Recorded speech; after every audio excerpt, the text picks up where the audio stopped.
அண்மைச் செய்தி. செங்கல்பட்டு மாவட்டம் சிங்கப்பெருமாள் கோவில் அருகே இளைஞர் கொடூரமாக அடித்து கொலை செய்யப்பட்ட சம்பவம் அதிர்ச்சியை ஏற்படுத்தி இருக்கிறது. இதுகுறித்த கூடுதல் விவரங்களை செய்தியாளர் டில்லி பாபு வழங்க கேட்கலாம். வணக்கம் டில்லி பாபு, கூடுதல் விவரங்களை வழங்கலாம்.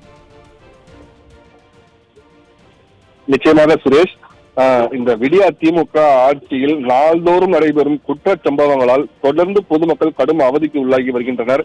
குறிப்பாக செங்கல்பட்டு மாவட்டத்தில் இந்த விடியா திமுக அரசின் 4 ஆண்டு ஆட்சி காலத்தில் தொடர்ந்து நடைபெறும் கொலை, கொள்ளை, வழிப்பறி உள்ளிட்ட குற்ற சம்பவங்கள் பொதுமக்கள் வெளியே செல்ல முடியாத அளவிற்கு கடும் அதிர்ச்சிக்கு உள்ளாகி வருகின்றனர்.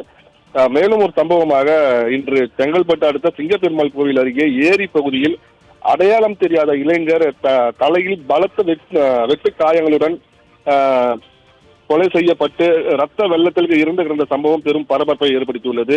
குறிப்பாக செங்கல்பட்டு மாவட்டம் சிங்கப்பெருமாள் கோவில் காவல் நிலைய எல்லைக்குட்பட்ட தென்மேல்பாக்கம் அடுத்த காத்தாடிமங்கலம் ஏரி பகுதியில் இன்று காலை பொதுமக்கள் சிலர் அந்த வழியாக சென்றபோது சுமார் 20 வயது மதிக்கத்தக்க இளைஞர் ஒருவர் ரத்த காயங்களுடன் இருந்து கிடந்த சம்பவம் பார்த்து பொதுமக்கள் காவல்துறையினருக்கு தகவல் அளித்துள்ளனர். இதனை அடுத்து சம்பவ இடத்திற்கு சென்ற போலீசார் தலையில பலத்த வெட்டு காயங்களுடன் ரத்த வெள்ளத்தில் கொலை செய்யப்பட்டு கிடந்த இளைஞரின் சடலத்தை மீட்டு தற்போது செங்கல்பட்டு அரசு மருத்துவமனைக்கு உடற்கூறு ஆய்வுக்காக அனுப்பி வைத்துள்ளனர்.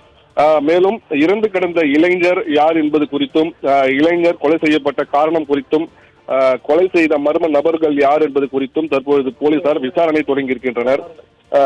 ஆள் நடமாட்டமே இல்லாத இந்த ஏரி பகுதியில் சடலமாக கிடந்த இளைஞரால் அந்த பகுதியில் பெரும் பரபரப்பை ஏற்படுத்தி இருக்கின்றது. சுரேஷ், விரிவான தகவல்களை வழங்கியமைக்கு நன்றி டில்லி பாபு.